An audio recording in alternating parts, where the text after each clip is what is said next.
요한일서 4장 7절부터 16절까지 함께 읽습니다. 사랑하는 자들아, 우리가 서로 사랑하자. 사랑은 하나님께 속한 것이니 사랑하는 자마다 하나님께로 나서 하나님을 알고 사랑하지 아니하는 자는 하나님을 알지 못하나니 이는 하나님은 사랑이심이라. 하나님의 사랑이 우리에게 이렇게 나타난 바 되었으니 하나님이 자기의 독생자를 세상에 보내심은 저로 말미암아 우리를 살리려 하심이니라. 사랑은 여기 있으니 우리가 하나님을 사랑한 것이 아니요 오직 하나님이 우리를 사랑하사 우리 죄를 위하여 화목제로 그 아들을 보내셨음이니라. 사랑하는 자들아, 하나님이 이같이 우리를 사랑하셨은즉 우리도 서로 사랑하는 것이 마땅하도다. 어느 때나 하나님을 본 사람이 없으되 만일 우리가 서로 사랑하면 하나님이 우리 안에 거하시고 그의 사랑이 우리 안에 온전히 이루느니라. 그의 성령을 우리에게 주심으로 우리가 그 안에 거하고 그가 우리 안에 거하시는 줄을 아느니라. 아버지가 아들을 세상의 구주로 보내신 것을 우리가 보았고 또 증거하노니 누구든지 예수님을 하나님의 아들이라 시인하면 하나님이 저 안에 거하시고 저도 하나님 안에 거하느니라. 하나님이 우리를 사랑하시는 사랑을 우리가 알고 믿었노니 하나님은 사랑이시라. 사랑 안에 거하는 자는 하나님 안에 거하고 하나님도 그 안에 거하시느니라. 아멘. 우리의 하나님에 대한 믿음, 또 우리 주 예수님에 대한 믿음은 참 보잘것없을 때가 많습니다. 저는 자주 부정할 때도 많고 시인할 때도 많은데 그건 뭐냐 하면 제 자신이 얼마간의 길치 성향을 가지고 있다는 것을 시인할 때도 있고 부정할 때도 있습니다. 물론 어제도 서울 올라오는 길에 전철을 잘못 타가지고 남한산성으로 갔다가 다시 돌아오고 가지고 교회 들어오니까 밤 12시더만요. 그래서 라면을 끓여 먹었습니다. 색다른 여행을 좋아해요. 그냥 이리 타야 되는데 저리 타고. 생각해 보십시오. 이제 우리 길치과 종류의 사람들, 저하고 우리 서울에 집회를 할 때 되면 정도원 사님하고 제가 이렇게 정교사 운전하고 제가 앞자리에 주로 타잖아요. 우리 둘이서 이제 뒤에 사람들 태우고 운전을 해 갑니다. 물론 저는 운전하지 않고 같이 길만 보는 거예요. 그런데 어떨 때는 이 고향으로 또 집으로 귀가하는 길이 우리가 이렇게 강화도로 가고 그러잖아요. 아주 엉뚱한 데로 막 갑니다. 그리고 어떨 때는 맨날 오는 서울에 오는 길을 못 들어와가지고 또 이상한 데로 가요. 그런 것이 이제 종종 일어나고 자주 일어납니다. 같은 길치가 있으니까 그러죠. 그러면 이제 우리 같은 길치에게는 참 필요한 게 내비게이션 같은 겁니다. 내비, 또 아이나비, 요즘엔 종류들이 많아졌죠. 그런 게 있으면은 우리 같은 길치들은 막 지도를 이렇게 큰 지도를 펼쳐놓고 이리 대조하고 저리 대조하고 이렇게 보고 저렇게 보고 그렇게 해서 지도만 있어도 좀 낫고 물론 길치는 동서남북의 방향 감각이 없기 때문에 또 지도를 보고도 반대로 간 경향이 있습니다. 실제로 이 길치의 특성은 내비에서 말을 해줘도 한 템포가 또 늦어요. 세 군데 길에서 좌회전하십시오. 근데 가운데로 가버려요. 그게 이 길치들의 또 독특한 특성이지만 어쨌든 길치들이 지도가 있다고 하면 좀 낫고 그 다음에 내비게이션이 있다고 하면 훨씬 나을 거예요. 내비게이션에서는 지금 500m 앞에서 좌회전하십시오. 이제 300m 앞에서 좌회전하십시오. 100m 앞에서 하십시오. 50m 앞에서 하십시오. 10m 앞에서 하십시오. 도우세요. 그렇게 해주니까 얼마나 좋냐 그 말이에요. 우리가 주님에 대한 믿음이 굉장히 약하거나 보잘것없다는 건 뭐냐 하면 주님은 그분을 믿는 자들에게 임하셨고 또한 그들을 인도하시고 가르치시고 돌보셔요. 그러니까 우리 같은 길치가 내비를 가지고 있으면은 그래도 길을 10번 잃어버릴 것을 2-3번밖에는 안 잊어먹겠죠. 우리 실수로. 내비에 있는 것도 제대로 시킨 대로도 못 되니까. 그래도 대부분은 이제 구제를 하게 될 거예요. 내비라는 기계에만 있어도 우리 힘으로 할 수 없는 것을 하게 되는 일이 많다 그 말이에요. 하물며 주님께서 우리 믿는 자들의 구주가 되시고 살아계신 분이신데 그분을 의지하고 그분께 구하고 그분을 찾는데 왜 내비에게 기대하는 것보다 더 못하느냐 그 말이에요. 진짜로 주님을 믿으면 언제든지 주님을 의지할 수 있고 기대감을 가질 수 있습니다. 우리가 유명한 사람이나 높은 사람을 잘 알고 친하다면 우리 어려움 중에 그들에게 전화하고 연락하고 그들은 그래 도와주마 그런다고 가정한다면은 도와주마 그런 사람 우리를 사랑하는 사람이겠지. 도와주마 그럴 여력이 되고 힘이 되는 권세자가 있다. 도와주마 재정적으로든 권세적으로든지 그러면 우리는 그때부터 걱정이 멈춰버릴 거예요. 위로가 될 거고 그 다음 기대감이 생길 거고 염려가 안 될 걸 거고 발을 뻗고 잘 거라고 말이에요. 그런 권세자들이 내 가까운 사람이다. 그럼 그런 사람이 나를 사랑하는 것보다 우리 주님께서 목숨을 우리를 위해서 주신 그 주님께서 우리를 사랑하시는 것에 대한 믿음도 우리는 별로 없고 주님을 신뢰하거나 믿지를 않으니까 주님께 쉽게 다가가거나 기도도 잘 하지 않거나 기도한다 해도 믿음이 없으니까 기대감이 없다는 이야기. 내비게이션만 하나 가져도 길치들은 마음을 푹 놓고 편안하고 찍어가지고 어디로 도착하는 것을 해주라. 그렇게 해서 편안하게 가는 판국에 정말로 주님을 믿는 사람들, 주님께서 우주 밖에 계시고 저 천국에만 계시고 주님과의 의사소통도 안 되고 전화 연락도 잘 안 되고 편지도 잘 안 받고 답장도 잘 안 오고 주님은 전능하신 하나님이 아니신 것처럼 우리 주님께서 독생하신 하나님이 아니신 것처럼 그냥 무능하시고 힘이 없으시고 미련하시고 무관심하시고 우리를 살피지 않으시고 아무 생각이 없으시고 너무나 바쁘시고 주무시고 계시고 자 우주 밖에 계셔서 어쩌다가 만원경으로 한 번째 본 다음에 네 힘들고 고생하네 그런 정도만 생각한다 그 말이지. 우리가 믿는 우리 주 예수님은 독생하신 하나님이십니다. 그래서 성령님을 통하여 믿는 사람들과 함께 하시는 거예요. 함께 하시는 거예요. 그러니 주님에 대한 믿음이 지금보다도 훨씬 더 강해져 가야 됩니다. 예수님의 사람들을 그리스도인이라 그러는데 그것은 그리스도를 믿는 사람들이다 그 말이에요.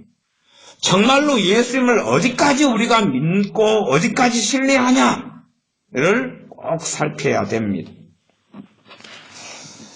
요한일서 4장 7절부터 읽었었습니다. 요한일서 3장의 9절들로 오전에 몇 구절을 살펴보았습니다. 요한일서든지 실제로는 어느 성경이든지 특별히 신약 성경은 더 두 가지 양자적인 구도가 왔다 갔다 합니다. 왔다 갔다 해요. 우리에게 똑바로 살아야 되는 것, 바르게 살아야 되는 것을 말씀하고 그렇게 너희가 실천하고 행동하고 행하라. 이런 측면을 가지고 있고 그 다음에 또 다른 측면이 있는데 그건 복음이에요. 복음하고 그 다음에 이렇게 살아라 하는 것을 두 개를 같이 가지고 있는데 어리석게 우리가 눈이 다쳐버리고 말면 성경에서 이렇게 살아라 하는 것만 눈에 들어오고 선량한 마음을 가지고 결심하고 작심하고 노력하고 기도하는데 시간이 흘러가도 전혀 안 되는 그러한 모습을 본다는 것입니다. 복음을 다시금 복음하고 함께 우리가 어떻게 살아야 된다 이 두 가지 말씀이 함께 계속 병행되는 그 구조는 우리가 잘 살펴보시고 이해하시면 좋겠습니다. 4장 7절부터 읽었었습니다. 4장 7절 제가 다시 읽겠습니다. 사랑하는 자들아 우리가 서로 사랑하자. 이까지 자르면 사랑하자 끝. 하나의 윤리가 될 수 있고 하나의 계명, 하나의 명령이죠. 새 계명도 주님께서 너희가 서로 사랑해라 그랬습니다. 그건 놀라운 아주 무겁고 놀랍고 정말로 우리에게 하나님께서 또 우리 주님께서 강하게 말씀하시는 계명이 서로 사랑입니다. 그런데 하반절은 사랑은 하나님께 속한 것이니 그렇게 말씀합니다. 이게 복음이에요.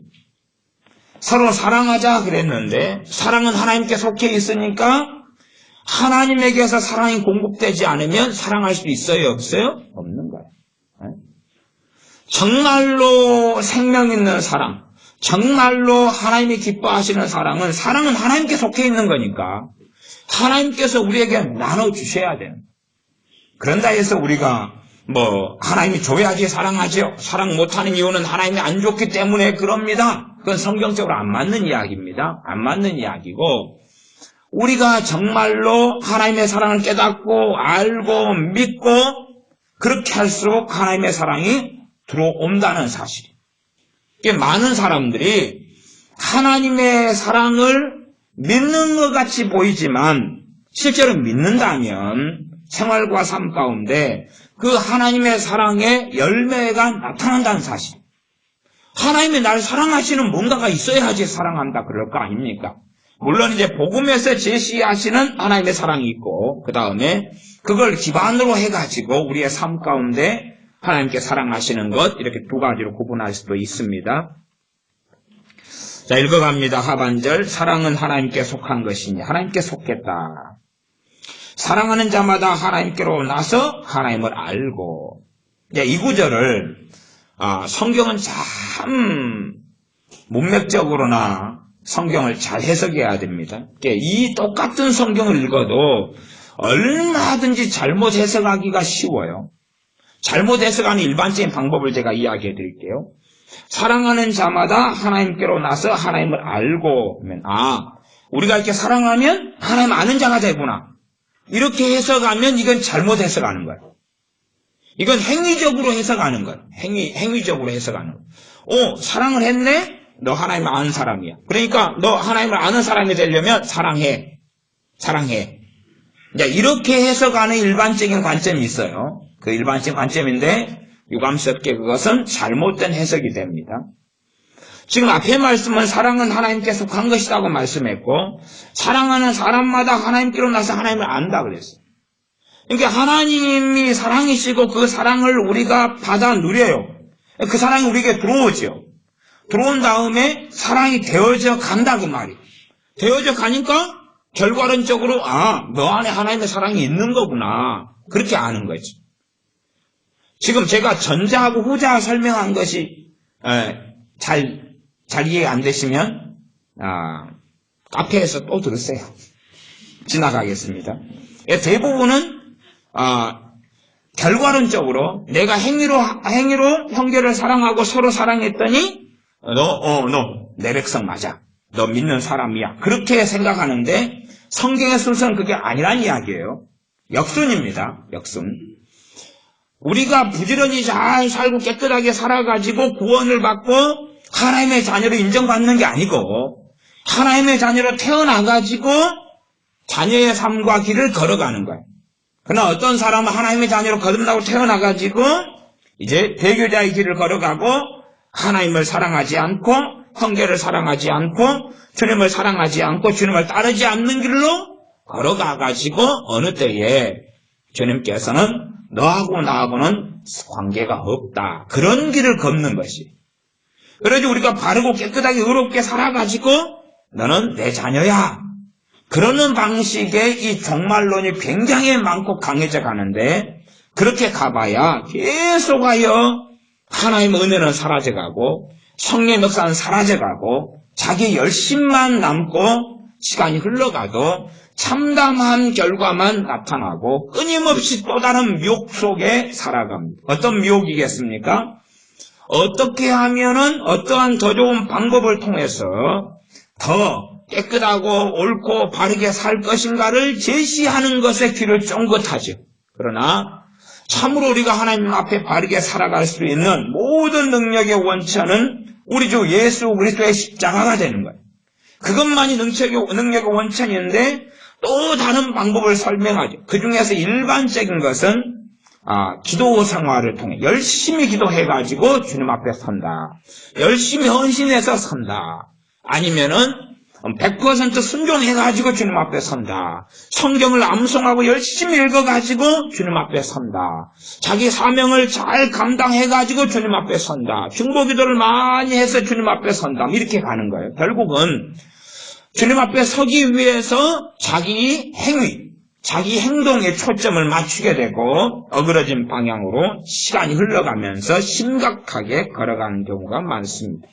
8절 사랑하지 아니하는 자는 하나님을 알지 못하나니 이는 하나님은 사랑이심이라. 그 다음에 이제 중요한 핵심을 다시 말씀해 줍니다. 그러니까 찾기가 좀 쉬워요. 앞에 구절만 가지고 윤리적으로 성경을 봐버리면 안 됩니다. 7절 하반절이었습니다. 9절 이제는 하나님의 사랑이 우리에게 이렇게 나타난 바 되었으니 하나님의 사랑이 우리에게 나타났다. 하나님이 자기의 독생자를 세상에 보내심은 저로 말미암아 우리를 살리려 하심이니라. 독생자 대신 우리 주님을 보내신 이유가 우리 주 예수님 때문에 우리를 뭐 하게 하시려고요? 살리려고. 우리를 살리려고 보내셨다는 것이지. 우리를 살리려고. 우리 동네는 맨날 이순신 장군 노래만 부르고 사니까 여기에 이순신 장군 동상, 저기에는 이순신 장군 칼, 여기는 거북선 맨날 그러지요. 그러면 우리가 일제의 침략을 받고 왜군의 노략질을 당하고 그럴 때에 이순신 장군이라는 참 멋있는 인물이 있다. 그러면 우리는 소망을 가질 거예요. 그치요? 이순신 장군이 사람 가려가지고 구원 안 하잖아요. 그지요? 소망을 가질 거예요. 우리 대신 군사를 훈련시키고 모으고 때로는 우리가 그 군사가 되지만 따를 만한 장수고 따를 만한 장군이고 정말로 좋은 사람이기 때문에 정말로 영웅이라 일컬어지는 사람이기 때문에 그렇지요. 이순신 장군이 우리의 지도자다 그러면 얼마나 우리에게 위안이 되고 힘이 되겠느냐는 거예요. 그럴 것 아닙니까? 하물며 하나님께서 독생자를 보내셔서 우리를 살리려고 보내셨어요. 주님이 이 땅에 떠나가셨지만 떠나가셨으나 떠나가신 건 아니에요. 떠나가셔서 하나님 보좌 우편에 계시지만 그분의 성령님을 통하여 믿는 사람들하고 내주하셔요. 그래서 우리 안에 우리를 살리는 일을 끊임없이 행해 나가신단 말이에요. 나 어떤 사람들에게 그것이 누려지느냐 하면 그걸 믿는 사람들에게죠. 믿는 사람들에게. 하나님께서 하나님의 사랑이 우리에게 이렇게 나타난 바 되었다. 하나님의 사랑이 나타났다. 하나님이 나를 사랑한 사랑이 나타났는데 그분이 누구다고요? 예수님이시고 예수님을 보내신 거라고.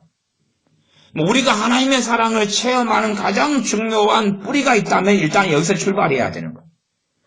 돈이나 나아가서 건강 치유나 아니면 기도 응답이나 여기에서 하나님의 사랑을 찾으려 해서는 뿌리 자체가 없는 게 되고 말지요. 뿌리는 뭐냐 하면 하나님의 사랑이 우리에게 나타났는데 하나님이 우리를 사랑한 그 사랑이 누구시냐 그러면 예수님을 보내십니다. 그 말이에요. 주님을 보내시는 것이 하나님이 나를 사랑하신 거고 우리를 사랑하신 거고 그 다음에 하나님 아버지께서 자신의 독생자를 보내신 이유는 뭐냐 하면 우리를 살리려고 우리에게 생명을 주시려고 내게 생명을 주시려고 아버지께서 그 아들을 보내셨다는 사실. 그러니까 우리가 우리의 영혼에 대해 관심도 없고 우리의 구원에 대해 알지도 못하는데 하나님께서는 그의 아들을 우리를 살리려고 보내셨어요. 그러니 살리는 분은 누구세요? 우리가 살리는 거예요? 주님이 살리시는 거예요? 주님이 살리시는 겁니다. 주님만이 살게 하실 수 있으니까 주님이 오신 거예요. 많은 사람들은 신앙생활을 좀 해나가다 보면 자기가 자기 생명의 구원자가 되는 경향이 있습니다. 자기가 자기를 살릴 수 있는 사람으로 착각하고 자기가 스스로 주님이 하시는 메시아적인 일을 감당하려고 그래요. 자기가 자기를 구원하려고 발버둥을 치는 거지. 자신의 구원자 대신 예수님을 한쪽에 놔두고 그리고 자기가 자기를 구원하려고 애를 쓰고 수고하고 노력합니다. 단지 그냥 예수님을 믿는다, 예수님 십자가에 죽으셨고 부활하셨다는 것은 하나의 통과 의례처럼 생각하고, 그리고 자기의 정결한 행위와 삶을 통하여 자기를 구원하려고 애쓰는데 그건 다른 복음이 되어집니다. 어그러지게 점점점 흘러가면 다른 복음이 튀어나오고 그것을 사실은 행위구원론이라 그래요. 그러니까 성경에 있는 거지만 한편의 말씀만 계속 강조하면 그건 비성경적이다 그러는 거예요. 그러니까 성경에가 열매로 안다, 행함 있는 믿음이 구원받는다, 그게 성경에 있어요. 그렇죠? 야고보서나 뭐 마태복음이나 성경은 많이 있고 이 요한 1서 말씀에도 많이 있어요. 그러나 그것만 강조하면 그것을 비성경적이다 그러고 실제로 그걸 미혹이라 그럽니다. 성경이 한 편만 강조하니까 다른 편은 어떻게 되겠어요? 다른 편은 어떻게 되겠느냐 그 말이에요. 사람의 몸에 좌편, 우편이 있으면 한쪽만 쓴다. 한쪽만 써서 이것만 이렇게 쓰고. 그러면 어떻게 되겠느냐 그 말이에요. 어떻게 되겠느냐. 이 치과에 가면 치과 의사들이 아이 때부터 청소년들이나 이렇게 뭘 자꾸 이야기하냐 그러면 치아를 건강하게 관리하려면 음식을 골고루 치아를 사용해서 씹어야 된다 그래요. 이게 아이들은 습관적으로 오른쪽으로 씹는 아이들 계속 오른쪽으로만 씹어요. 오른쪽으로만. 그러면 이제 왼쪽 귀가 망가져가기 시작해요. 왼쪽 귀로 계속 씹는 사람은 오른쪽 귀가 망가져가요. 그걸 잘 모르고 한쪽으로만 계속 씹어요. 이제 나이가 드셔가지고 치아가 불편하고 힘드신 분들이 한편으로 씹는 것은 주님 만날 날이 얼마 안 남았으니까 괜찮아요. 그러나 젊은 사람들이 한쪽으로만 음식을 계속 씹으면 다른 쪽 이빨이 망가져버려요. 그래서 음식을 오른편으로 씹었으면 왼편으로 씹다가 이렇게 왔다 갔다 계속 골고루 사용해 씹어야지 건강한 치아를 오래 가져갑니다. 그럴진데 하물며 하나님의 말씀에 대해서 한쪽만 계속 섭취하고 먹어요. 편식이라 그러는데 문제는 진리는 편식이 미혹을 가져오고 복음을 엉망으로 만들고 잘못된 길을 걸어가게 만듭니다. 성경은 이러한 편식을 굉장히 경계하고 있습니다. 그래서 하나님은 편식하지 않도록 성경 66권을 기록해 놓으시고 말씀해 놓으셨어요.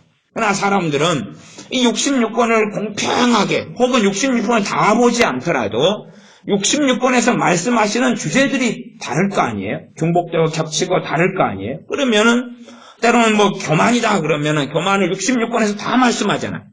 다 말씀해. 교만을. 잠언에서 말씀하고 역대상에서 말씀하고 열왕기에서 말씀하고 뭐 사울왕의 교만 뭐 기타 등등 다윗의 교만 때문에 인구조사했던 이야기도 있고 뭐 그런 걸 계시록까지 쫙 다 이야기하는 거예요. 그러면 그러한 성경에서 중복적이고 말씀하는 중요한 주제에 대해서는 우리가 골고루 다 섭취하고 먹어야 된다 그 말. 그렇게 되지 않으면 그냥 아이들이 음식만 편식하면 영양불균형과 건강불균형만 가져오겠지만 하나님 말씀을 편식하는 것은 영혼에 심각한 해가 되기 시작하고 그 다음에 잘못된 길로 한 걸음 한 걸음 걸어가다 보면 어느 때에 벼랑 끝에 도달해서 떨어져 죽을 수 있다는 사실입니다. 그러니까 어리석은 사람들은 한쪽 측면에 진리가 성경에 있으니까 그쪽만 계속 이야기해. 계속. 말하자면 열매가 있어야 구원받는다. 행함이 있어 구원받는다. 그러면 계속 행함이 있어야 구원받는다. 그쪽 스토리만 이야기해. 뭐 소위 말하면 어느 신학교 같은 경우는 신학교 설교를 할 때에 행함 있는 믿음으로 구원받는다. 행함이 있어야 그 믿음이 진짜 믿음이다. 산 믿음이다. 이런 설교만 반드시 해야 된다 그래. 그 설교만 반드시 해야지만 그 사람 인정하지. 이게 설교를 서로 설교 시연을 하거나 수업 시간을 하면 그 주제로 설교를 다 해야 된다는 거예요. 그 주제로. 그러니까 믿음으로 구원받는다 이런 주제로 설교하면 니는 아직 뭘 몰라 그렇게 된다는 거예요. 참 그래서 극단적인 것 성경에 나와 있지만은 그것은 그러면 사람이 이렇게 있어요. 그러면 심장만으로 살 수 있어요? 심장은 정말로 사람에게 중요한 겁니다. 심장만으로 살아요? 그럼 위장은 하나도 없어도 삽니까? 사람이? 식도가 없으면 삽니까? 아니면 뭐 대장, 소장 없으면 살아요? 아니면 심장이 너무 중요하니까 이 머리 없으면 살아요, 머리? 뇌가 없으면 살아요? 위쪽 부분이 없으면 삽니까? 실제로 없어서 살만한 부분이 있는 건 사실이지만 그러나 없으면 굉장히 문제가 되고 나아가서 어떤 것은 아주 별 볼 일 없게 보이지만 없으면 죽어버리는 것도 사람 몸의 장기 속에는 아주 많지 않습니까? 마찬가지로 말씀이 그렇게 생명이 서로 유기적으로 연결되어 있는 것이지 하나가 심장이 너무 중요하니까 심장 하고 살 수 없다는 거예요. 다른 어떤 것이 없어지면 심각한 생명의 위험이 와서 오래 버티지 못하고 죽는다는 사실입니다. 그래서 이 복음에 대하여 성경은 다시금 계속하여 돌아가고 요한 1서 말씀은 서로 사랑해라 그러면서 자꾸만 눈을 누구에게 돌립니까? 하나님은 사랑이십니다 그러고 하나님의 너희를 먼저 사랑하셨다 그러고 하나님의 사랑에 눈을 돌리고 다시 사랑해 그리고 다시 그리스도의 사랑으로 돌리고 다시 사랑해 이렇게 순환을 하고 있다는 사실이에요.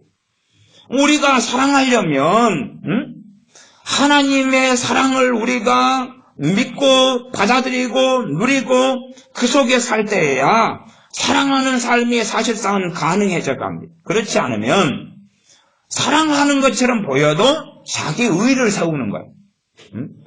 상급을 받기 위해서 하나님을 기쁘게 하기 위하여 사랑하는데 그건 하나님의 사랑을 통하여 사랑하는 게 아니라 자기가 그냥 인정받기 위해서 하나님께 인정받고 또 하나님 앞에 뭔가를 해야 된다는 사명감 때문에 그러고 아니면 그냥 꼭 참는 거죠. 사랑이라는 명목 속에 참고 견디고 그러는 것이지 능력 있는 하나님의 사랑이 와가지고 그 사랑으로 사랑하는 게 아니에요. 그렇기 때문에 안 믿는 사람이 하는 사랑하고 별로 차이가 없는 거지. 믿는 사람의 사랑이 매가리가 없고 심아리가 없고 능력이 없기 때문에 별것이 없는 게 되고 말아요. 그냥 좀 성품이 좋구나 하는 걸로 그쳐버릴 수도 있습니다. 성경은 우리의 사랑의 원천을 하나님의 사랑이라고 말씀하고 성경은 뭘 선언하고 있습니까? 하나님께서 우리를 사랑하신다, 사랑하셨다, 그리고 사랑 지금도 하고 계시다고 선언하고 있습니다. 10절 사랑은 여기 있으니 우리가 하나님을 사랑한 것이 아니요 오직 하나님이 우리를 사랑하사 하나님이 우리를 사랑하셨다. 우리가 하나님을 사랑하고 하나님도 우리 사랑하고 이러한 상보적인 서로 교류적인 관계가 아니라 우리가 하나님을 안 사랑했는데 하나님이 사랑했다. 그렇기 때문에 이 성경 10장에서 단어는 오직이라는 단어를 써요. 서로 우리가 하나님 사랑하고 하나님이 우리 사랑에는 서로 이런 관계가 아니라 우리는 하나님을 사랑하지 않았고 하나님만이 그걸 오직이란 말이에요. 하나님만이 우리를 사랑하셨다. 하나님만이 우리를 사랑하셨다.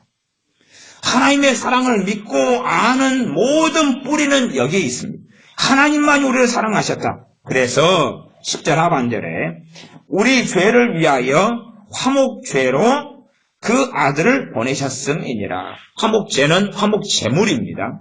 하나님과 우리를 사이좋게 하려고 그 아들을 제물로 삼았다 그 말이에요. 하나님께서 우리 같은 죄인, 우리 같이 지옥 가야 될 사람, 영적으로 죽어버린 사람, 하나님을 찾지 않는 사람, 하나님을 구하지 않는 사람, 하나님 없이 사는 우리 같은 이방인들을 위해서 하나님의 공의로우심과 거룩하심을 만족시켜야 되기 때문에 자기 아들을 제물로 삼았다는 이야기. 제물로 삼았어. 옛날 전쟁사 같은 걸 공부하면 이제 전쟁을 하다가 한쪽이 전쟁에 패하고 도망을 가요. 도망을 갈 때 되면 훨씬 더 많은 참사가 일어납니다. 왜? 도망갈 때는 중구 남방으로 도망가고 질서가 없고 그러니까 쫓아오는 사람들에게 더 심각하게 패배하고 죽임을 당합니다. 이게 도망갈 때가 이제 가장 많은 사상자가 나죠. 도망가지 않고 싸운다면 덜 죽을 텐데 도망가면 그렇게 되겠죠. 그래서 전쟁을 지혜롭게 하는 장수들은 도망가고 있을 때에 이 자기 아군을 살리려고 특수부대를 생명을 걸고 보냅니다. 그래서 도망가는 시간을 너희들이 확보해 주라. 너희 결사대가 300명 다 가지고 너희의 목숨을 버리면서 아군이 도망가고 아군이 다시 전열을 갖출 시간을 마련해라. 그리고 지혜로운 장수는 결사들을 모집하고 충성된 병사들이 결사대로 가서 목숨을 버리면서 시간을 벌고 그 다음 다시 전열을 가다듬거나 충분히 도망가게 합니다. 그렇게 따지면 비유가 얼마나 적절한지 또 그저 그렇겠지만은 그러나 어떤 면에서 제가 지금 설명하려는 것은 화목제물을 설명하려고 그럽니다. 이 결사대의 생명을 통해서 아군의 생명을 살려내려고 그러는 거죠.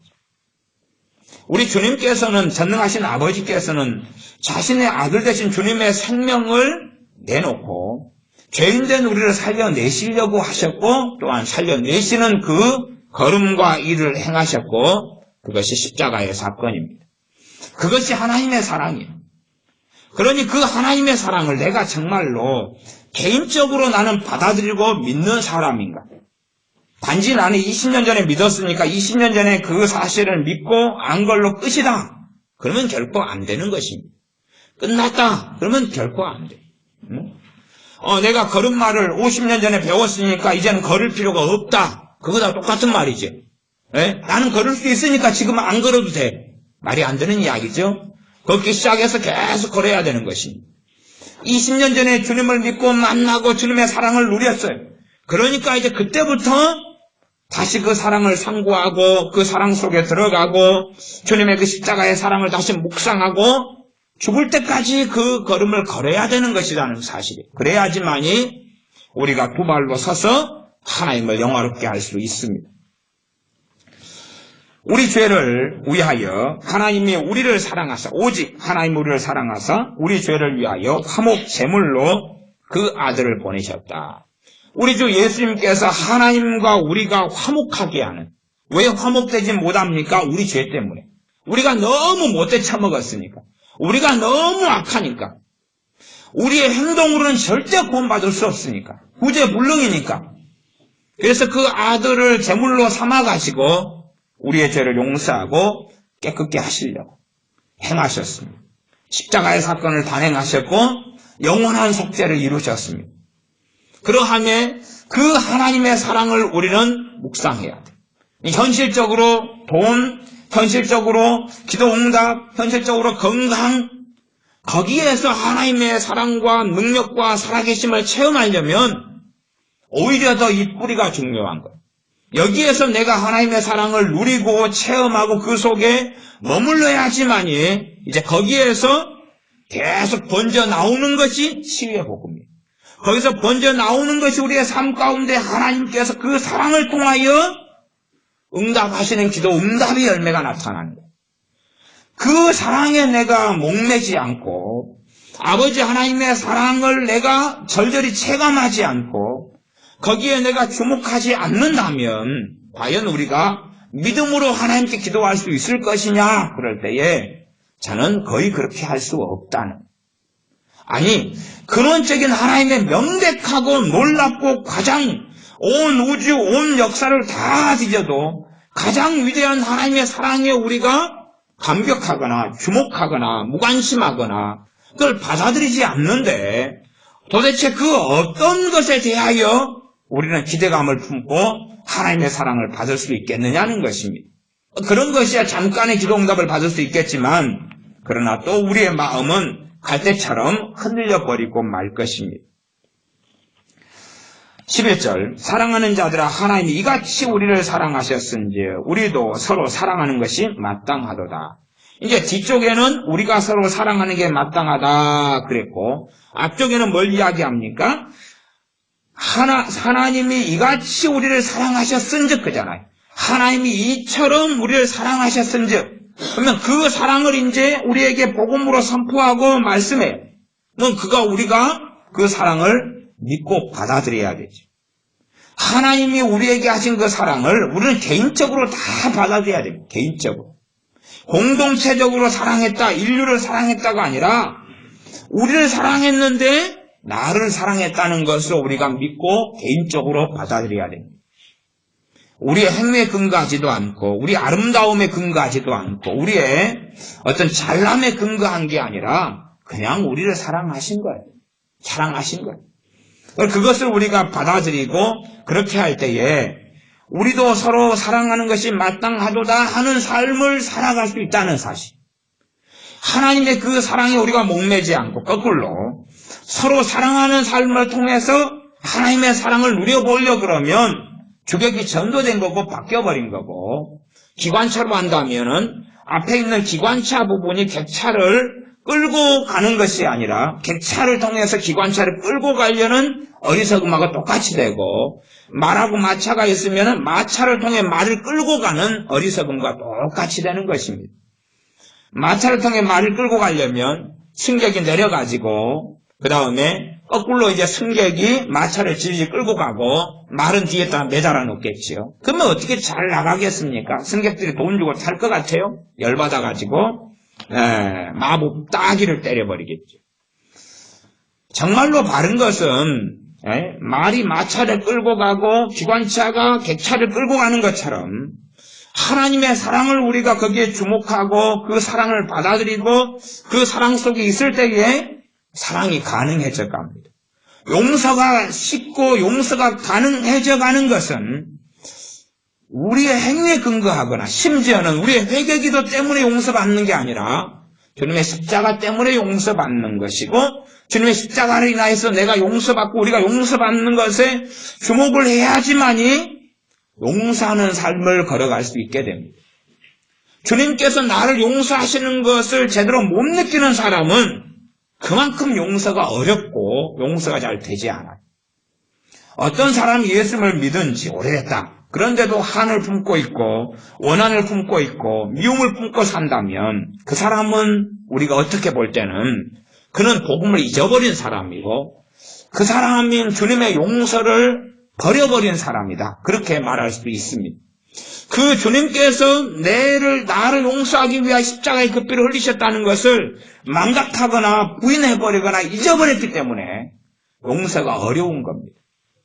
주님과 내가 서면 나는 절대적인 죄인이요 절대적인 악인이요 주님은 절대적인 의인이신데 그 주님께서 자신의 생명을 통하여 우리의 죄의 값을 지불하신 그 용서를 내가 주목한다면 용서는 인간관계 속의 용서가 아무리 어렵게 보인다 할지라도 주님께서 이 우리같이 막무가내의 죄인을 용서하신 걸 기억한다면 또 그걸 체휼한다면 우리 용서는 쉬워질 겁니다. 그래서 예수 믿는 사람이 이제 오래 감 믿었는데 용서가 어렵다 그러면 이해를 할 수 있어요. 그러나 예수님 5년 믿었다 그러면 5년 동안에 주님의 용서하심을 그렇게 많이 경험했을 것인데 용서가 어렵다면 저 사람은 복음을 잃어가고 있는 사람이거나 주님을 부인해가고 있는 사람이거나 아니면 이상한 사람이 되어버리고 말았다는 것입니다. 그러나 10년을 믿었는데 주님의 10년을 믿는 가운데 주님께서 내 모든 죄를 위해 죽으신 걸 경험하고 나아가서 실제적으로 요한 1장의 말씀대로 우리의 날마다의 죄를 가지고 나아갈 때에 용서하시는 걸 10년을 누리고 살아왔어. 그러면 우리의 용서가 어떻게 그렇게 어려울 수 있겠느냐는 겁니다. 나는 주님의 용서를 계속 받아들이고 사는 사람이, 누리고 사는 사람이, 주님의 그 용서는 조건적이기도 하고 무조건적이기도 합니다. 조건적이라는 것은 십자가가 없이는 이루어지지 않는 사건이고, 무조건적인 것은 십자가를 내가 받아들이고 믿을 때에 계속 내 의가 아니라 주님의 의로우심으로 주님의 보혈로 일어나는 사건이 되기 때문에 그렇습니다. 주님의 용서를 계속 누리는 사람이 바른 인생과 바른 삶을 살아갑니다. 모든 믿는 사람이 죄를 짓고 살아가지만 주님의 피를 통하여 날마다 깨끗해져 가는 사람이 마귀역사가 떠나가고 자유케 됩니다. 그리고 또한 더 의롭게 되는 삶을 살아갈 수 있습니다. 우리가 아무리 깨끗한 삶을 살려고 해도 한 달 동안 찌든 때, 한 달 동안 냄새난 양말을 신고 있고, 한 달 동안 감지 않은 부시시한 머리에 이가 드글드글한 몸을 하면서 이 상태에서 깨끗해져 가려고 노력한다고 생각해 보십시오. 이 상태에서 씻지도 못하고 씻을 수 없는 상황. 그런 상황에서 깨끗하려고 노력하면 얼마나 과연 깨끗해질까요? 빨래를 빨 수 없고 거지처럼 6개월 동안 입은 옷의 상태에서 이 옷을 깨끗하게 하려고 한다고 생각해 보십시오.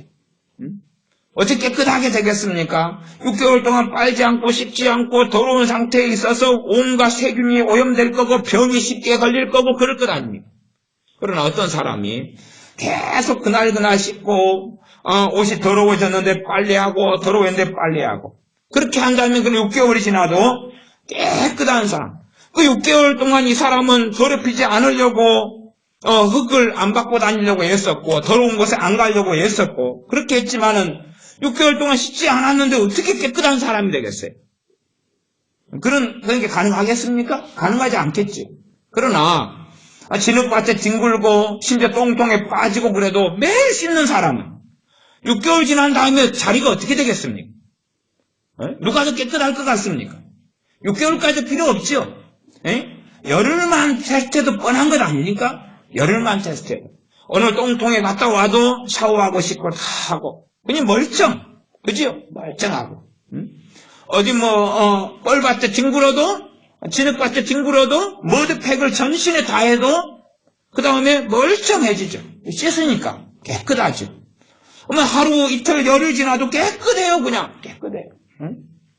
그런데 한 사람은 자기를 깨끗하게 하려고 그렇게 애를 쓰지만은 그래서 보통 사람보다 더 깨끗한 곳을 다니고 더 정결하게 살려 해도 씻을 세수할 물도 없고 눈곱만 겨우 떼내고 그 다음에 이제 머리가 부시시하면 침 뱉어가지고 이렇게 딱 각 세우고 그래도 기름기가 잘 자잖아요. 기름기를 어떻게 할까요? 옷도 닦아내요? 기름기를? 머리에 있는 거? 어떻게 될 거냐 그 말. 열흘이 지나면 그 사람은 완전히 이제 더럽게 될 거예요. 더럽게. 그러면 이제 남자 입장에서는 수염이 이렇게 막 부시시 났어요. 멋있게 브렛나루가 나는 경우는 괜찮겠지만은 그렇지 않은 사람은 산적이 될 거 아니에요. 산적. 어떻게 멋있고 아름답게 유지할 수 있느냐는 거예요.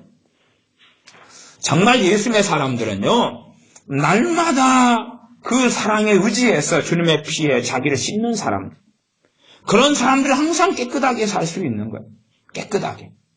그래서 우리 자녀가 좀 더럽게 노는 이런 자녀들이라 할지라도 깨끗한 자녀를 항상 보고 살 수 있는 이유는 잘 씻는 것만 훈련시키면 되는 거예요. 그러지 않습니까?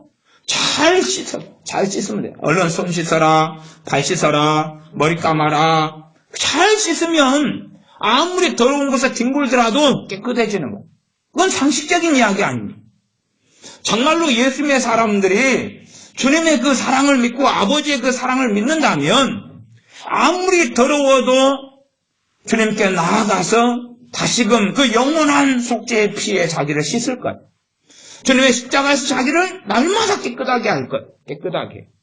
깨끗하게 하는 삶을 다시 씻고 깨끗하고 그런 삶을 계속 살아간다면 주님을 사랑해 가는 것은 당연한 것입니다. 주님의 사랑, 아버지의 사랑을 누리고 살지만 또한 주님의 사랑을 실제적인 삶 속에 자기의 죄의 역사 가운데 매일 경험해요. 주님의 그 사랑을. 단지 그냥 2000년 전에 십자가에 죽으신 사랑만이 아니라 나를 매일 용서해 주시며 나를 매일 깨끗하게 해주시는 그 사랑을 경험해요. 그런 사람이 깨끗한 삶을 살게 되는 거예요. 어리석은 사람은 자기 스스로 물도 없이 비누도 없이 샴푸도 없이 침만 발라서 머리를 깨끗하게 단정하려고 1년 동안 머리를 보존해요. 머리가 그래도 이가 생길 거죠. 그러지 않겠습니까? 1년 동안 머리를 어떻게 길러야 되겠어요? 뭘로 머리를 정리할까요? 머리도 자르지 못하고 머리를 기르고 부시시하고 쉬엄은 나고 그 다음에 사실은 무서운 코털이죠. 코털도 막 밖으로 삐져나오고 그러면 이제 코털을 손을 잡고 막 뽑고 그 다음에 아프고 별일이 다 생길 거다. 아무리 자기를 깨끗하게 하려고 해도 내 스스로 과연 다른 도구를 의지 않고 다른 걸 의지하지 않은 가운데 나를 어떻게 깨끗하게 할 수 있고 보존할 수 있느냐. 우리의 영혼의 일이라면 도대체 내 영혼을 심지어 내 마음을 그 무엇으로 깨끗하게 할 수 있느냐 하는 것입니다.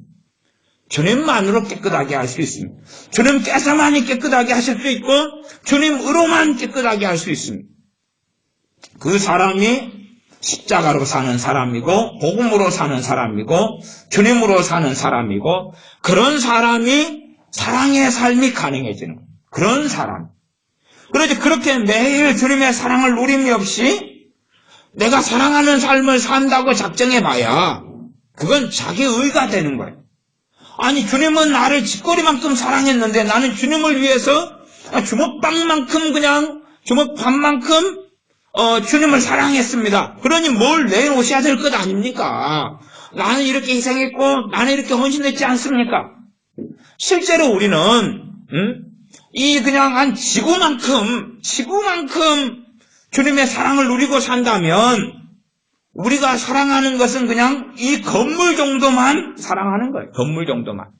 주님께서 우리를 사랑하시는 사랑을 우리가 누리는 게 지구 땅덩이만큼 누린다면 우리는 주님을 위해서 형제를 사랑하고 사랑하는 것은 이 건물 정도예요. 아파트 한 채 정도. 그 정도에 불과하다 그 말이. 뭐 서울특별시의 땅덩어리 정도도 아니에요. 실제로 저는 순천에서 오래 살았습니다. 순천은 여수 옆에 있는 40km 떨어진 도시에. 그래서 순천에 저는 오래 살았어요. 근데 여러분 그거 아십니까?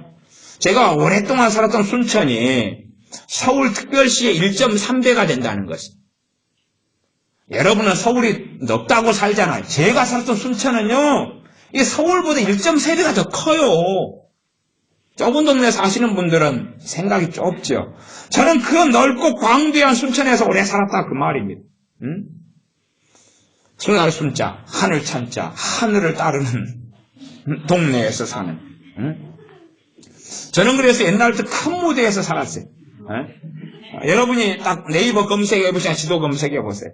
순천의 면적, 그러면 서울의 1.3배 딱 나와요. 저는 큰 물에서 옛날부터 놀았어요. 정말로 하나님의 그 사랑, 주님의 사랑을 우리가 날마다 누려갈 때에 사랑의 삶이 가능해져 가고 사랑의 그 원체는 우리가 받게 되는 거예요. 그 다음에 이제 사랑에 가는 이 양자의 구도가 요한 1서는 계속 돌아가고 있어요. 그러나 성경을 잘못 읽는 사람은 사랑해. 사랑하지 않으면 너는 내 자녀가 아니야. 버릴 거야. 사랑하지 않으면 너는 내 자녀가 아니야. 구도로 갑니다. 그러나 그런 문제 이전에 하나님이 너를 사랑했어. 그 사랑 안에 거해야 돼. 그리고 너는 사랑할 수 있고 사랑해야 돼. 라는 부르심 속에 성경이 돌아가고 있습니다. 그러니까 성경은 먼저 뭘 선언하냐 그러면 너는 하나님의 자녀야. 그리고 선언하고 출발합니다. 거기에서 시작하는 거예요. 거기에서 시작하는 거예요. 성경의 선언을 우리가 잘 기억하고 잘 알아야 됩니다.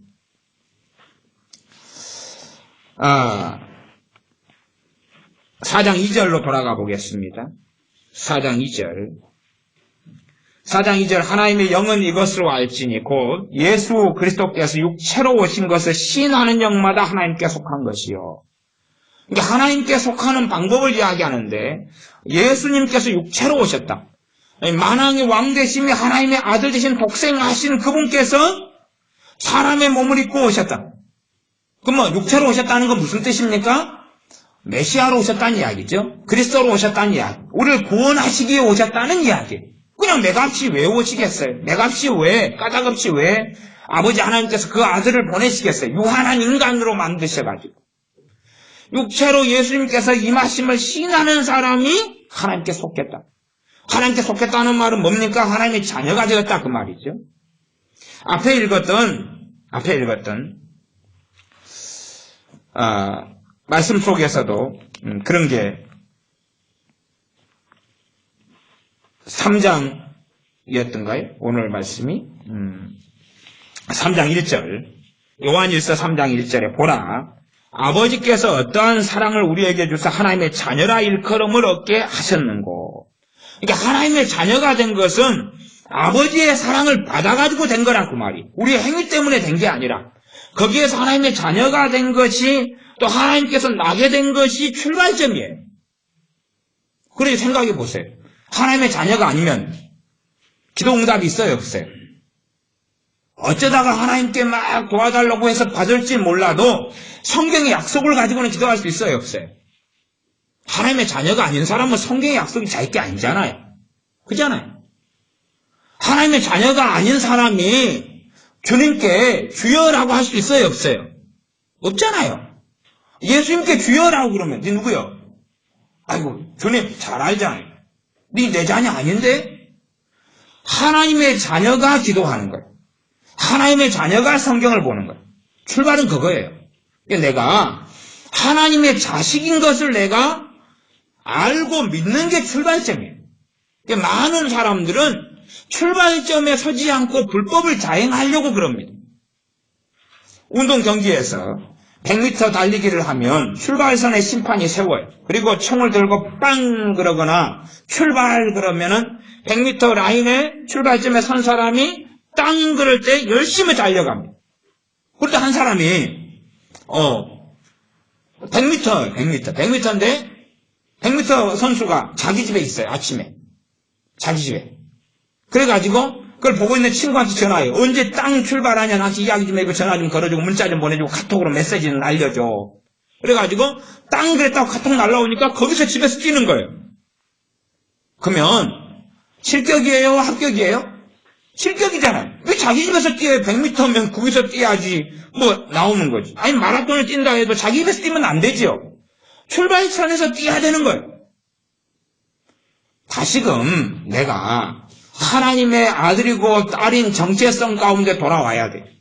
거기에서 출발하는 거예요. 거기서 출발해야지 불법이 아니고 합법인 거예요. 내가 하나님의 자녀인 데서 출발하는 거예요. 서로 사랑하는 것은 어디에서 출발해야 돼요? 내가 하나님의 자녀이고 하나님의 사랑받은 자라는 믿음이고 주께서 나와 함께 하신다는 믿음이고 주님께서 이 약속의 말씀을 내게 주셨고 나를 위해 주님께 생명을 내주셨다는 데서 나는 출발하는 거예요. 딴 데서 출발하면 다 그 사람은 불법이에요. 다 불법이에요. 다 불법. 너희는 하나님이 어떠한 사랑을 주셔서 우리를 하나님의 자녀라 일컬게 하셨는고 거기서 출발해야 돼. 하나님이 정말 어떠한 사랑, 그 말은 원더풀한, 놀라운, 아주 대단한, 아주 귀한, 아주 특별한 그 사랑을 우리에게 해가지고 하나님의 자녀라고 일컫게 부르게 우리를 하셨다. 거기에서 출발하는 거야. 거기에서 출발 안 하면 안 돼. 야, 나는 이렇게 못되먹게 살아가지고 하나님의 자녀인지 아닌지 모르겠다. 거기에서 출발하면 다 불법이에요. 그러니까 사람이 열매로 살아야 된다. 이런 쪽에 성경의 구절이 있지만 그걸 많이 듣다 보면 이제 출발선에서 딴 데 가버려요. 딴 데 가버려요. 운동장에서 100m를 뛰어야 되는데 어디 있냐 그랬더니 저 가라오케 노래방에 있는 거예요. 가고 총소리 나면 자기도 뛴다는 거예요. 어디에서요? 가라오케 노래방에서. 어디로 가게요? 어디로? 거기가 3층인데 3층에서 뛰어내리게 낙하산 타고 출발점을 영 잘못된 대로 자꾸만 이동하는 신자들이 많아요. 우리가 말씀대로 살아가고 그 은혜 속에 살아가려면 다른 출발점에 우리는 다시 서야 돼. 다시 서야 돼. 그래서 100m 달리기 할 때 한 사람이 한 발 먼저 앞서가 있으면 심판이 뭐라 그래요? 제자리에 뒤로 가십시오. 뒤로 가세요. 출발 총을 땅 쏘기 전에 먼저 누가 탁 튀어나가면 다시 무효, 뒤로 와. 그러지 않습니다. 우리는 정확한 출발선에서 해야 돼. 하나님의 자녀는 하나님의 사랑을 우리에게 하나님께 사랑하셔서 하나님의 자녀로 우리를 삼으신 거예요. 삼으신 거예요. 우리 주 예수님을 시인할 때에 그분께 육체로 오신 걸 시인하고 그분께서 나를 위해 죽으신 걸 우리가 시인할 때에 우리를 하나님의 자녀로 불러주시며 자녀로 삼으셨어요. 다시 그 자리로 돌아와가지고 거기에서 이제 하나님은 우리 아버지, 우리 주 예수님께서는 내 구주며 나를 돌보시는 주님이시고 우리를 내버려두지 않는다 그 말이에요. 내버려두지 않는 거예요. 어떤 사람이 내버려둠을 경험하겠습니까? 불법을 자행하고 출발선을 어그러뜨리고 오히려 하나님의 자녀가 되려고 노력하는 사람이 하나님의 자녀가 되려고 노력을 해. 뭘로 노력하죠? 자기 행위로 하나님의 자녀가 되려고 노력하는 사람들이 있어요. 그 사람은 항상 불법이야. 항상 불법이야. 배를 갖다가 머리에 이고 돌아다니는 사람과 똑같지요. 배를 도로에서 이고 돌아다니는 거. 머리를 짊어지고 배를 바다에서 타야지. 보트를 타든지. 해병대도 아니고. 불법을 자행하는 게 아니라 우리 주 예수를 믿는 믿음을 통해서 하나님의 자녀가 돼가지고 거기에서 출발하는, 거기에서 다시 출발하는, 하나님의 사랑을 받아들이고 믿고 주님께서 우리를 사랑하셨음을 찬양하고 예배하고 경배하고, 주님께서 날 위해 죽으셨음에 대하여 찬양하고 예배하고 경배하고 시작하는, 거기에서 주님께서 날 위해 피를 흘려주셨음에 대하여 감사하고 감탄하고 경배하고, 거기에서 우리는 항상 출발하는 거예요. 거기에서 출발하는 거예요. 다시 이제 4장 12절 제가 읽습니다. 11절을 보면, 사랑하는 자들아 하나님이 이같이 우리를 사랑하셨으니 우리도 서로 사랑하는 것이 마땅하도다. 왜 마땅이라 그럽니까? 당연한 거다 그 말이에요. 당연한 거. 왜 마땅하다 그러냐? 아빠가 큰아들한테 용돈을 줬어요. 10만 원을 주면서, 야야, 네 동생 둘이 있으니까 네가 마시니까 4만 원 가지고 동생 3만 원, 그 밑에 막둥이 3만 원 그렇게 줘라. 그러니까 이 큰아들은 자기가 4만 원 가지고 동생 둘째, 셋째한테 3만 원씩 주는 게 마땅한 거예요. 마땅한 거예요. 그런데 군대식으로 아빠가 10원을 줘요.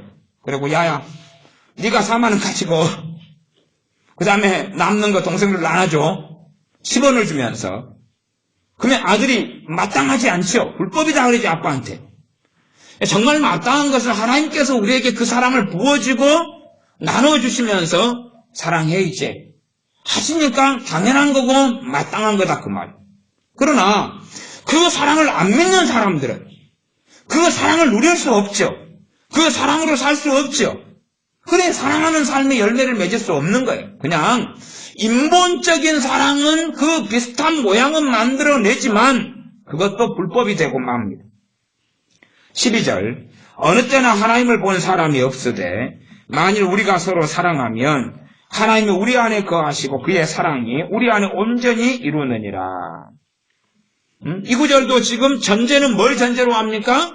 하나님의 사랑을 전제로 하고 우리 주님께서 우리의 화목제물이 되심을 전제로 하고 우리를 구원하시기 위하여 이 땅에 오심을 전제로 지금 이야기하고 있는 것입니다. 이런 앞뒤 전후를 요한 1서에서는 잘 살펴야 되고 특별히 신약 성경의 많은 부분도 특별히 이 양자적인 측면이 계속 맞물려서 돌아가고 있는 것을 보셔야 됩니다.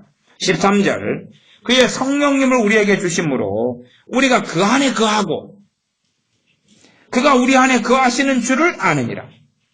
자, 우리가 그 안에 거하는, 그는 하나님을 이야기합니다. 우리가 하나님 안에 거하는 게 가능한 이유는 뭐 때문에 그렇습니까? 우리가 하나님 안에 거하려고 발부동 쳤어요? 아니요. 성령님을 주셨기 때문에 우리가 하나님 안에 거한다는 거예요. 거기서 출발하는 거예요. 성령님을 우리에게 보내셨어요. 예수님의 이름으로 성령님을 우리에게 보내셨어요. 그러니까 우리가 하나님 안에 거해서 거하는 삶으로 걸어가는 거예요. 우리가 하나님 안에 거하려고 열심히 사랑해가지고 가는 그런 내용은 아니에요. 하나님에 거하려고 노력하는 게 아니라 성령님을 보내셨기 때문에 우리가 하나님 안에 거한다는 거예요. 거기에서 이제 시작하고 출발하는 겁니다. 14절, 아버지가 아들을 세상에 구주로 보내신 것을 우리가 보았고 또 증거하노니. 세상의 구주, 그 세상 사람들 누구였습니까? 우리였습니다. 구주는 구원자라 그 말이에요. 구원자. 구주는 구원자라 그 말이에요.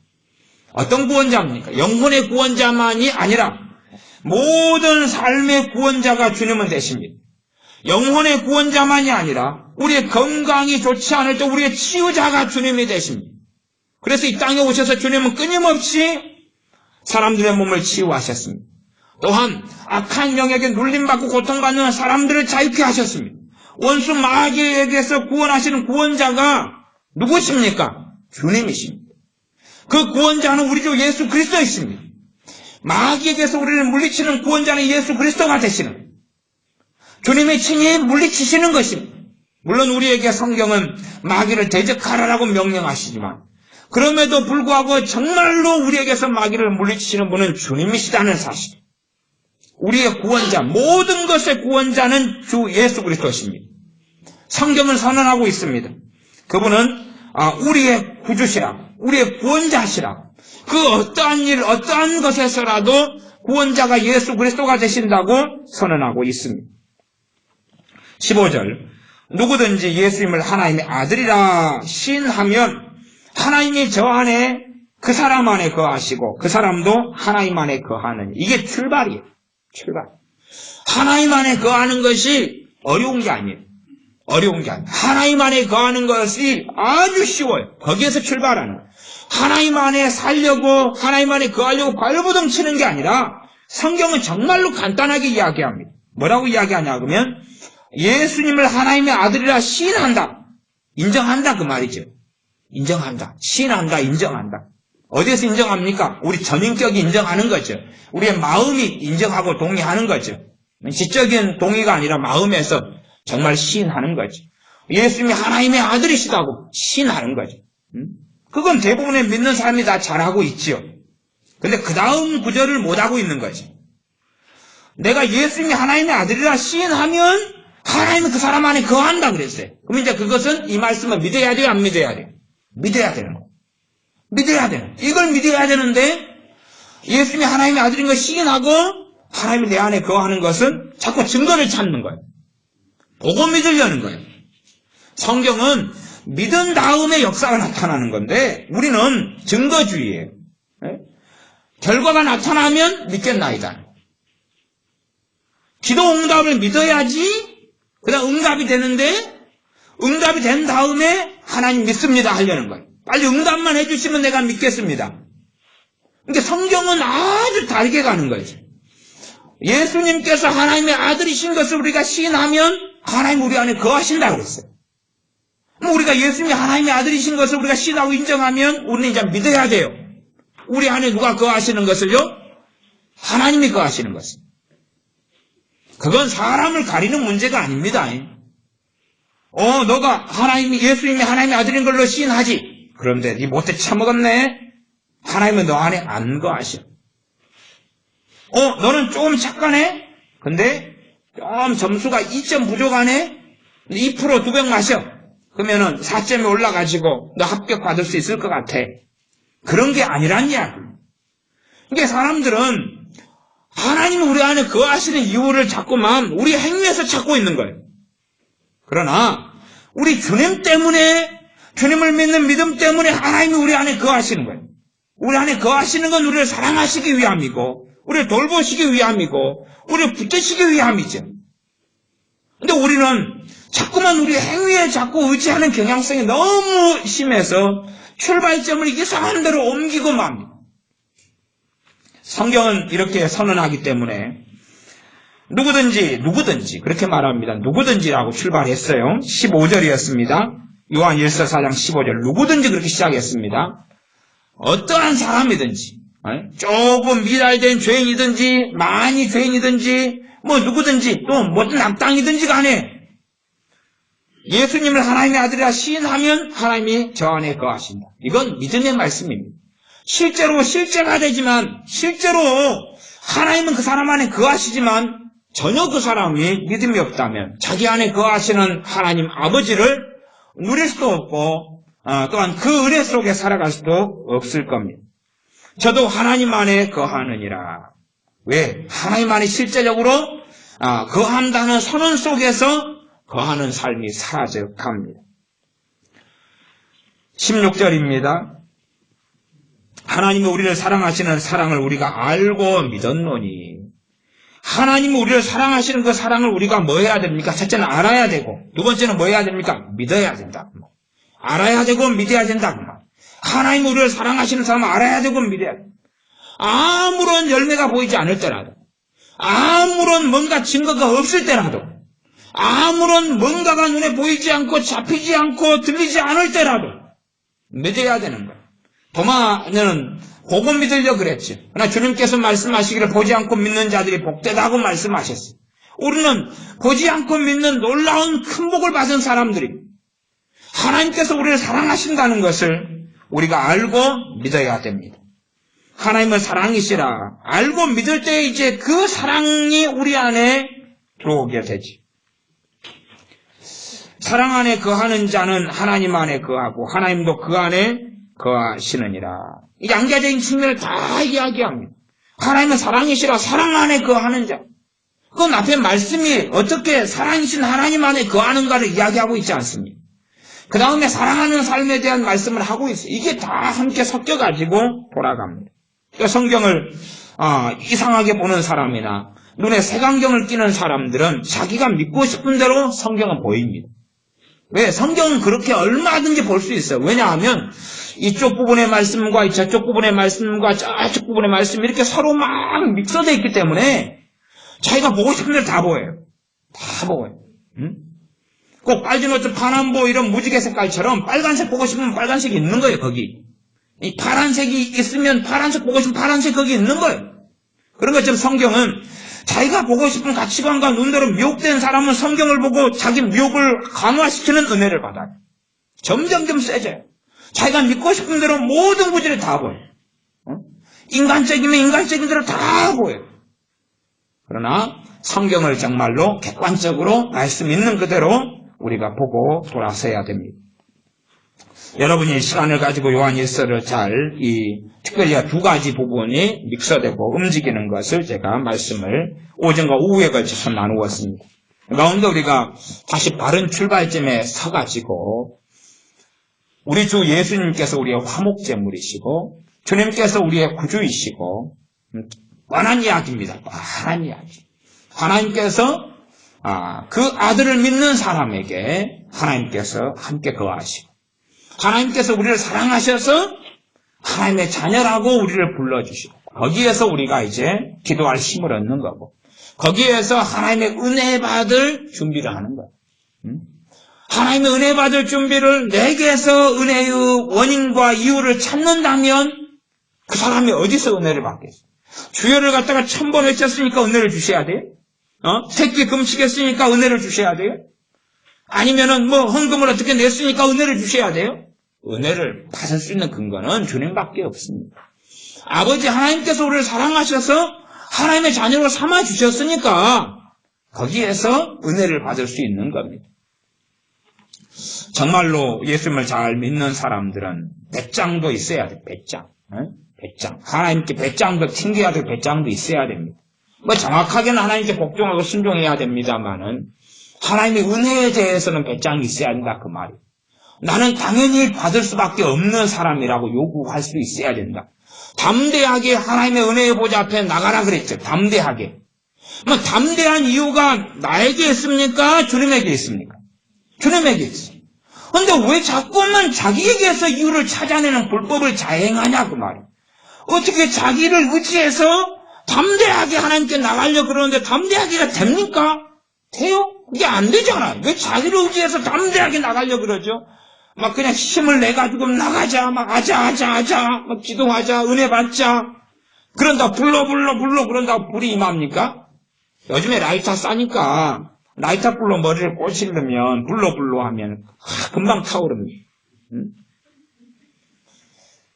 하나님의 은혜를 받는 은혜의 보좌 앞에는 담대하게 나가는데, 우리 때문이 아니고, 나 때문이 아니고, 내게서 원인이 있는 것이 아닙니다.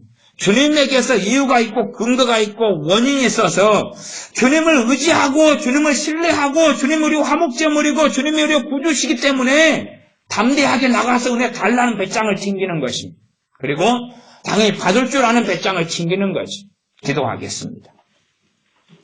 아버지 하나님, 우리가 하나님의 자녀인 것을 우리 주 예수님을 믿는 믿음을 통하여 하나님의 아들 대신 우리 주 예수님을 신하는 믿음을 통하여 하나님의 자녀가 된 것을 믿는 바른 출발점에 서서 하나님의 자녀로서 자기에게서 이유와 근거와 은혜와 하나님의 돌보심의 원인이나 근거를 찾지 아니하고 오직 주님에게서만 은혜의 근거를 찾아 담대하게 나아가 하나님께 각양각종의 것들을 받을 뿐만 아니라 무엇보다 인생과 삶 속에서 하나님의 넘치는 사랑을 받아서 또한 서로 사랑이 가능한 삶의 여정과 길을 걸어가며 넘치는 용서를 받고 체험하여 용서가 쉬워지는 삶의 바른 길을 우리가 걷게 도와주시옵소서.